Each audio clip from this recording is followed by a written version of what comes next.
जय हिंद दोस्तों। आप लोगों का हमारे यूट्यूब चैनल पर स्वागत है। आशा करते हैं आप लोग स्वस्थ होंगे और आप लोगों की पढ़ाई अच्छे तरीके से चल रही होगी। हम लोग सीटेट के पेपर को प्रैक्टिस करवा रहे हैं। आप लोग हमारे इस चैनल से जुड़कर अपने सीटेट की तैयारी को मजबूत कर सकते हैं। यदि आप लोगों को यह पीडीएफ चाहिए तो आप हमारे टेलीग्राम चैनल से जुड़ जाइए। हमारे टेलीग्राम चैनल का नाम है स्टूडेंट पॉइंट सेंटर। वैसे तो हम इस टेलीग्राम चैनल का लिंक अपने इस वीडियो के डिस्क्रिप्शन में दे देंगे। आप लोग चाहें तो वहाँ से भी टेलीग्राम चैनल को ज्वाइन कर सकते हैं। तो चलिए शुरुआत करते हैं आज के सेशन को। आज के सेशन में सबसे पहले हम लोग बाल विकास के प्रश्नों को पढ़ेंगे। आज का हमारा पहला प्रश्न है प्रश्न संख्या 1। इसमें पूछा है कि विकास का अर्थ क्या है। विकास का अर्थ क्या है, तो इसका सही आंसर जो हमारा ऑप्शन डी सभी विकल्प सही हैं। विकास का अर्थ जो है शरीर की लंबाई से है, मानसिक परिवर्तन से है और व्यवहार में परिवर्तन से है। तो यह सब क्या है, विकास के अर्थ हैं। अगला प्रश्न है हमारा प्रश्न संख्या 2। प्रश्न संख्या 2 में पूछा है कि अधिगम के तीन प्रमुख क्षेत्र कौन से हैं। अधिगम के प्रमुख तीन क्षेत्र कौन से हैं। इसका सही आंसर जो हमारा ऑप्शन है संज्ञानात्मक, प्रभावात्मक और क्रियात्मक। ये जो है अधिगम के तीन प्रमुख क्षेत्र हैं। तो हमारा सही आंसर क्या हो जाएगा, ऑप्शन ए संज्ञानात्मक, प्रभावात्मक और क्रियात्मक। अगले प्रश्न पे चलते हैं प्रश्न संख्या 3 पर। प्रश्न संख्या 3 में पूछा है कि मनोविज्ञान का शाब्दिक अर्थ क्या है। मनोविज्ञान का शाब्दिक अर्थ क्या है। इसका सही आंसर जो ऑप्शन बी मन का अध्ययन। मनोविज्ञान का शाब्दिक अर्थ होता है मन का अध्ययन करना। तो हमारा सही आंसर क्या हो जाएगा, ऑप्शन बी। अगला प्रश्न है प्रश्न संख्या 4। प्रश्न संख्या 4 में पूछा है कि स्वाभाविक प्रवृत्ति किसे कहते हैं। स्वाभाविक प्रवृत्ति किसे कहते हैं। तो इससे का हमारा आंसर जो ऑप्शन बी जन्मजान जन्मजात प्रवृत्तियां। स्वाभाविक प्रवृत्ति जो है जन्मजात प्रवृत्तियों को हम लोग कहते हैं। तो हमारा सही आंसर क्या आ जाएगा, ऑप्शन बी। अगला प्रश्न है प्रश्न संख्या 5। प्रश्न संख्या 5 में पूछा है कि संज्ञानात्मक विकास का सिद्धांत किसने दिया था। संज्ञानात्मक विकास का सिद्धांत किसने दिया था। तो इसका सही आंसर जो हमारा ऑप्शन बी पियाजे। पियाजे ने संज्ञानात्मक विकास का सिद्धांत दिया था। अगला प्रश्न है प्रश्न संख्या 6। इसमें पूछा है कि कोहलबर्ग का सिद्धांत किस प्रकार के विकास से संबंधित है। कोहलबर्ग का जो सिद्धांत है किस प्रकार के विकास से संबंधित है। इसका सही आंसर जो हो जाएगा हमारा ऑप्शन सी नैतिक विकास। कोहलबर्ग का जो सिद्धांत है नैतिक विकास से संबंधित है। अगला प्रश्न है प्रश्न संख्या 7।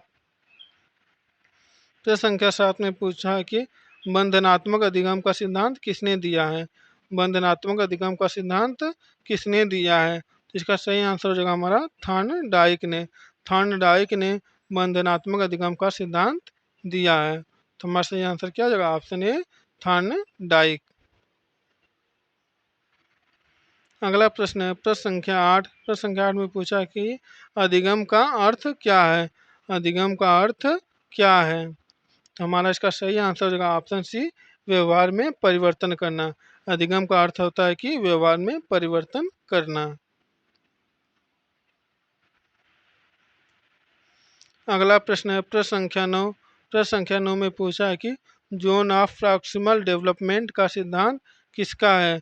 जोन ऑफ प्रॉक्सिमल डेवलपमेंट का सिद्धांत किसका है। तो इसका हमारा सही आंसर जो है option C Vygotsky. Zone of proximal development जो सिद्धांत है वाई गोत्स्की द्वारा दिया गया है। अगला प्रश्न है प्रश्न संख्या 10। प्रश्न संख्या 10 में पूछा है कि प्रेरणा किसे कहते हैं। प्रेरणा किसे कहते हैं। इसका आंसर जो हमारा ऑप्शन सी कार्य करने की आंतरिक शक्ति को हम लोग प्रेरणा कहते हैं। कार्य करने की आंतरिक शक्ति को हम लोग प्रेरणा कहते हैं। तो हमारा सही आंसर क्या आ जाएगा, ऑप्शन सी। अगला प्रश्न है प्रश्न संख्या 11। प्रश्न संख्या 11 में पूछा कि विकास एक कौन सी प्रक्रिया है। विकास एक कौन सी प्रक्रिया है। इसका सही आंसर जो हमारा ऑप्शन बी सतत एवं क्रमिक प्रक्रिया है। विकास जो है सतत एवं क्रमिक एक प्रक्रिया है। तो हमारा सही आंसर क्या आ जाएगा, ऑप्शन बी सतत एवं क्रमिक प्रक्रिया। प्रश्न संख्या 12 में पूछा है कि अधिगम की प्रक्रिया में सबसे महत्वपूर्ण तत्व कौन है। अधिगम की प्रक्रिया में सबसे महत्वपूर्ण तत्व कौन है। तो इसका सही आंसर हो जाएगा हमारा ऑप्शन सी, विद्यार्थी की रुचि। अधिगम की प्रक्रिया में सबसे महत्वपूर्ण तत्व है कि विद्यार्थी की रुचि होना। विद्यार्थी की यदि रुचि नहीं है तो अधिगम प्रक्रिया अधिक प्रभावपूर्ण नहीं होगी। यदि विद्यार्थी की रुचि है तो अधिगम प्रक्रिया जो है बहुत ही अधिक प्रभावपूर्ण सिद्ध साबित होगी। अगला प्रश्न है प्रश्न संख्या 13। प्रश्न संख्या 13 में पूछा है कि बालक के सर्वांगीण विकास में कौन सा कारक महत्वपूर्ण होता है। बालक के सर्वांगीण विकास में कौन सा कारक महत्वपूर्ण होता है। पहला ऑप्शन दिया पोषण, दूसरा ऑप्शन दिया परिवार, तीसरा ऑप्शन दिया वातावरण। तो इसका सही आंसर जो हमारा उपर्युक्त सभी। ये जो तीनों हैं बालक के सर्वांगीण विकास में महत्वपूर्ण भूमिका निभाते हैं। अगला प्रश्न है प्रश्न संख्या 14। इसमें पूछा कि क्रियात्मक अधिगम सिद्धांत किसका है।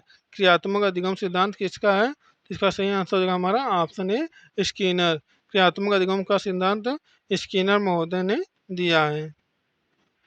प्रश्न संख्या 15 में पूछा है कि कोई बच्चा हर चीज को गोल कहता है, यह कौन सी प्रक्रिया है।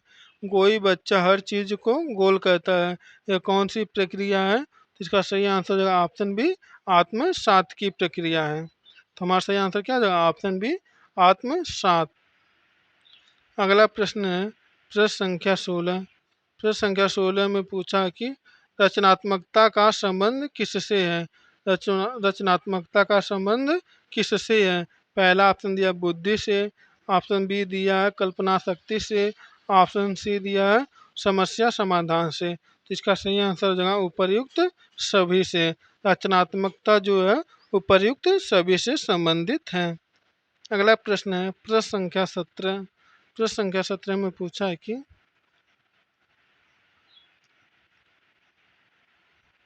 प्रश्न संख्या 17 में पूछा कि अंधश्रद्धा किसका उदाहरण है। अंधश्रद्धा जो है किसका उदाहरण है। तो इसका सही आंसर है ऑप्शन बी, तर्कहीन विश्वास का। अंधश्रद्धा जो है तर्कहीन विश्वास का उदाहरण है। अगला प्रश्न है प्रश्न संख्या 18। प्रश्न संख्या 18 में पूछा है कि अधिगम के लिए आवश्यक नहीं है। अधिगम के लिए आवश्यक क्या नहीं है। तो इसका सही आंसर है ऑप्शन डी, पुरस्कार। अधिगम के लिए पुरस्कार का होना आवश्यक नहीं है। तो हमारा सही आंसर क्या आ जाएगा ऑप्शन डी, पुरस्कार। प्रश्न संख्या 19 में पूछा कि बालकों में भाषा विकास के लिए क्या आवश्यक है। बालकों में भाषा विकास के लिए क्या आवश्यक है। इसका सही आंसर होगा ऑप्शन ए, पर्यावरण। बालकों में भाषा विकास के लिए पर्यावरण का होना आवश्यक है। प्रश्न संख्या 20 में पूछा है कि आईक्यू का पूरा नाम क्या है। आईक्यू का पूरा नाम होता है, इसका सही आंसर होगा option B, intelligence quotient. Intelligence quotient को हम लोग आईक्यू को के रूप में जानते हैं। तो आईक्यू का पूरा नाम क्या हो जाएगा, इंटेलिजेंट क्वोशेंट बोलते हैं। अगला प्रश्न है प्रश्न संख्या 21। प्रश्न संख्या 21 में पूछा है कि किशोरावस्था की आयु सीमा सामान्यतः कितनी मानी जाती है। किशोरावस्था की आयु कितनी सीमा मानी जाती है। इसका सही आंसर है हमारा ऑप्शन सी, 13 से 19 वर्ष को हम लोग किशोरावस्था की आयु मानते हैं। प्रश्न संख्या 22 में पूछा है कि दृष्टिकोण का प्रमुख घटक क्या है। दृष्टिकोण का प्रमुख घटक क्या है। पहला ऑप्शन दिया संज्ञान, दूसरा ऑप्शन दिया भावना, तीसरा ऑप्शन दिया व्यवहार। तो हमारा सही आंसर क्या आ जाएगा ऑप्शन डी, उपर्युक्त। दृष्टिकोण का ये सभी क्या है, प्रमुख घटक हैं। अगले प्रश्न में चलते हैं प्रश्न संख्या 23। प्रश्न संख्या 23 में पूछा कि शिक्षा मनोविज्ञान का मुख्य उद्देश्य क्या है। शिक्षा मनोविज्ञान का प्रमुख उद्देश्य क्या है। इसका सही आंसर होगा ऑप्शन बी, विद्यार्थी को समझना। शिक्षा मनोविज्ञान का मुख्य उद्देश्य होता है। शिक्षा मनोविज्ञान का मुख्य उद्देश्य है कि विद्यार्थियों को समझना। अगला प्रश्न है प्रश्न संख्या 21। इसमें पूछा है कि अनुकरण द्वारा अधिगम सिद्धांत किसने दिया है। अनुकरण द्वारा अधिगम सिद्धांत किसने दिया है। तो इसका सही आंसर होगा ऑप्शन सी, बैंडूरा महोदय ने। अनुकरण द्वारा अधिगम का सिद्धांत बंडूरा महोदय ने दिया है। तो हमारा सही आंसर क्या हो जाएगा? Option C, Bandura. अगला प्रश्न है प्रश्न संख्या 25। इसमें पूछा कि बच्चा खेल खेल में क्या सीखता है? बच्चा खेल खेल में क्या सीखता है? पहला ऑप्शन दिया सामाजिक कौशल, ऑप्शन बी दिया भाषिक कौशल, ऑप्शन सी दिया समस्या समाधान। तो हमारा सही आंसर क्या हो जाएगा? ऑप्शन डी, उपर्युक्त सभी। बच्चा खेल खेल में इन तीनों कौशलों को सीखता है। अगला प्रश्न है प्रश्न संख्या 26। इसमें पूछा है कि भावात्मक विकास का प्रभाव पर पड़ता है? भावात्मक विकास का प्रभाव किस पर पड़ता है? इसका सही आंसर होगा हमारा ऑप्शन डी, बी और सी पर। बौद्धिक विकास और सामाजिक विकास पर पड़ता है। भावात्मक विकास का प्रभाव जो है बौद्धिक विकास और सामाजिक व्यवहार पर पड़ता है। तो हमारा सही आंसर क्या होगा? ऑप्शन डी, बी और सी पर। अगला प्रश्न है प्रश्न संख्या 27। इसमें पूछा कि बालक में अनुशासन का विकास किससे होता है?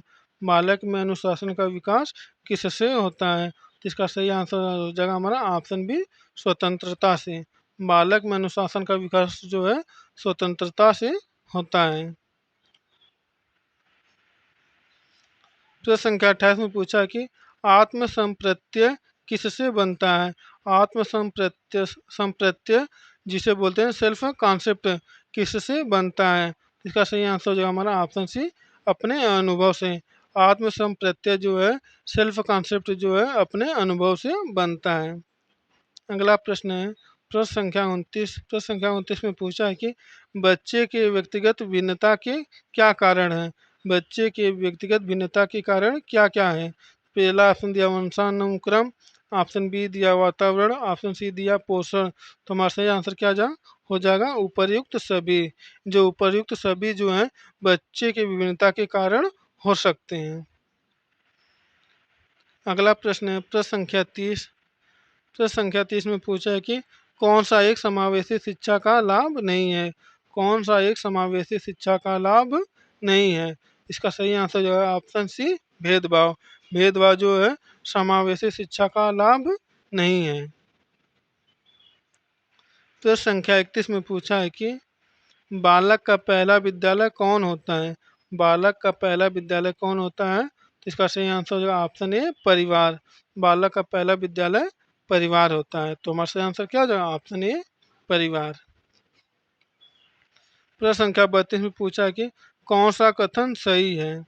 पहला ऑप्शन दिया सभी बच्चों एक जैसे होते हैं, ऑप्शन बी दिया बुद्धिमत्ता जन्मजात नहीं होती है, ऑप्शन सी दिया हर बच्चा अलग होता है, ऑप्शन सी डी दिया है शिक्षा सभी को समान बनाती है। तो हमारा सही आंसर क्या हो जाएगा? ऑप्शन सी, हर बच्चा अलग होता है। यह कथन क्या है? सही है। प्रश्न संख्या 33 में पूछा है कि विशेष आवश्यकता वाले बच्चों के लिए उपयुक्त पद्धति है? विशेष आवश्यकता वाले बच्चों के लिए उपयुक्त पद्धति कौन सी है? तो इसका सही आंसर हो जाएगा ऑप्शन बी, समावेशी शिक्षा। समावेशी शिक्षा द्वारा विशेष आवश्यकता वाले बच्चों के लिए उपयुक्त पद्धति है। प्रश्न संख्या 34 में पूछा कि बालक का संपूर्ण विकास कैसे होता है? बालक का संपूर्ण विकास कैसे होता है? इसका सही आंसर है ऑप्शन ए, शरीर, मन, बुद्धि और समाज के द्वारा बालक का संपूर्ण विकास होता है। तो हमारा सही आंसर क्या हो जाएगा? Option A. अगला प्रश्न है प्रश्न संख्या 35। प्रश्न संख्या 35 में पूछा कि अधिगम की कुंजी क्या है? अधिगम की कुंजी क्या है? इसका सही आंसर जो है हमारा ऑप्शन सी, अनुभव। अनुभव जो है अधिगम की कुंजी है। तुम्हारा सही आंसर क्या हो जाएगा? Option C. अगला प्रश्न है प्रश्न संख्या 36। प्रश्न संख्या 36 में पूछा है कि रचनात्मकता को बढ़ावा मिलता है? रचनात्मकता को बढ़ावा किससे मिलता है? इसका सही आंसर हो जाएगा ऑप्शन बी, खुली गतिविधियों से। रचनात्मकता का जो है बढ़ावा खुली गतिविधियों से मिलता है। प्रश्न संख्या 37 में पूछा कि किसी कार्य के लिए अंतर्निहित प्रेरणा होती है? किसी कार्य के लिए अंतर्निहित प्रेरणा कैसी होती है? इसका सही आंसर हो जाएगा आत्म रुचि। इसका सही आंसर हो जाएगा ऑप्शन सी, आत्म रुचि। प्रश्न संख्या 38 में पूछा कि पियाजे के अनुसार बालक किस अवस्था में तर्क करने लगता है? पियाजे के अनुसार बालक किस अवस्था में तर्क करने लगता है? इसका सही आंसर हो जाएगा हमारा ऑप्शन सी, औपचारिक संचालन अवस्था में। औपचारिक संचालन अवस्था में जो है बालक तर्क करने लगता है। प्रश्न संख्या 39 में पूछा कि बालकों को अनुभव बालकों को अनुशासन सिखाने का सबसे अच्छा तरीका क्या है? बालकों को अनुशासन सिखाने का सबसे अच्छा तरीका क्या है? इसका सही आंसर जो है ऑप्शन डी, उदाहरण देना। बालकों को उदाहरण के द्वारा अनुशासन को सिखाने का सबसे उपयुक्त तरीका है। प्रश्न संख्या 40 में पूछा है कि बौद्धिक विकास को प्रभावित कौन करता है? बौद्धिक विकास को प्रभावित कौन करता है? पहला ऑप्शन दिया पोषण, दूसरा ऑप्शन दिया वंशानुक्रम, तीसरा ऑप्शन दिया वातावरण। तो हमारा सही आंसर हो जाएगा ऑप्शन डी, उपर्युक्त सभी। पोषण, वंशानुक्रम और वातावरण जो है बौद्धिक विकास को प्रभावित करते हैं। अगला प्रश्न है प्रश्न संख्या 41। इसमें पूछा कि बाल केंद्रित शिक्षा का उद्देश्य क्या है? बाल केंद्रित शिक्षा का उद्देश्य क्या है?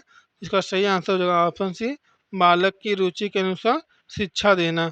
बाल केंद्रित शिक्षा जो है में का उद्देश्य होता है बालक की रुचि के अनुसार शिक्षा देना। तो हमारा सही आंसर क्या हो जाएगा ऑप्शन सी। अगला प्रश्न है प्रश्न संख्या 41। प्रश्न संख्या 41 में पूछा है कि अधिगम की सबसे सरल विधि क्या है? अधिगम की सबसे सरल विधि कौन है? जिसका सही आंसर हो जाएगा ऑप्शन ए, अनुकरण। अधिगम की सबसे सरल विधि जो है अनुकरण होती है। अगला प्रश्न है प्रश्न संख्या 43। प्रश्न संख्या 43 में पूछा कि कोहल वर्ग के अनुसार नैतिक विकास होता है। कोहल वर्ग के अनुसार नैतिक विकास कैसे होता है? का सही आंसर हो जाएगा ऑप्शन बी, चरणों में। कोहल वर्ग के अनुसार नैतिक विकास जो है कई चरणों में होता है। तो हमारा सही आंसर क्या हो जाएगा ऑप्शन बी, चरणों में। प्रश्न संख्या 44 में पूछा कि वंशानुक्रम से क्या प्रभावित होता है? वंशानुक्रम से क्या प्रभावित होता है? इसका सही आंसर जो हमारा ऑप्शन सी, बौद्धिक क्षमता। वंशानुक्रम से बौद्धिक क्षमता प्रभावित होता है। प्रश्न संख्या 45 में पूछा कि पर्यावरण का बालक पर क्या प्रभाव पड़ता है?